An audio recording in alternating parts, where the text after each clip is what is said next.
ازاي الذكاء الاصطناعي هيغير التسويق في العالم؟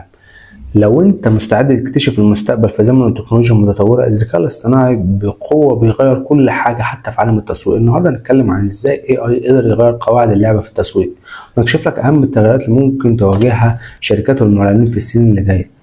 انا محمد عبد الحميد، وده فيديو جديد هيخليك تعرف تفاصيل التقنية اللي هتحدث ثورة في عالم الاعلانات والتواصل مع العملاء. اول حاجة لازم نعرفها هو ان الذكاء الاصطناعي بيساعدنا نتعرف على العملاء اكتر، بيحلل سلوكياتهم بدقة عالية، وبيستخدم بيانات ضخمة. الأدوات بتاعتها تقدر إنها توصل لآلاف المشتركين، يمكن ملايين، يمكن مليارات كمان لو حب، في وقت قصير جدا مش هتقدر إن أنت توصل له.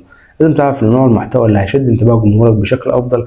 كمان ال AI بيدخلك في تحسين تجربة المستخدم من خلال توليد محتوى مخصص لكل عميل. تخيل معايا إنك تقدر تعمل حملات دعاية مخصصة تتكلم مع كل عميل بطريقة شخصية ممتعة، وبالتالي بتزيد نسبة التفاعل وتحولات التكنولوجيا دي حرفيا هتغير حياتك، وبتصمم اعلانات بتخلي الرسائل التسويقيه بتاعتك اكتر فعاليه.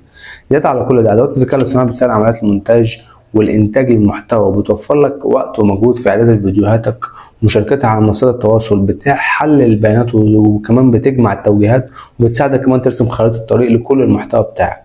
لو بتدور على مستقبل التسويق وعايز تكون في الصف الامامي للتغيير، لازم تتابع التطورات في مجال الذكاء الاصطناعي اول باول، حتى لو مجالك ما بيحبش النوع ده، لان المجالات دي هي اللي هتكمل والباقي كله هيطمس ويختفي.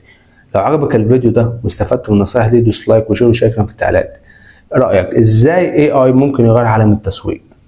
لو عايز تعرف الاجابه وعايز كمان تتابع النوع ده من المحتوى، متنساش تكتب لنا في التعليقات. رايك يهمنا. بس كده، سلام.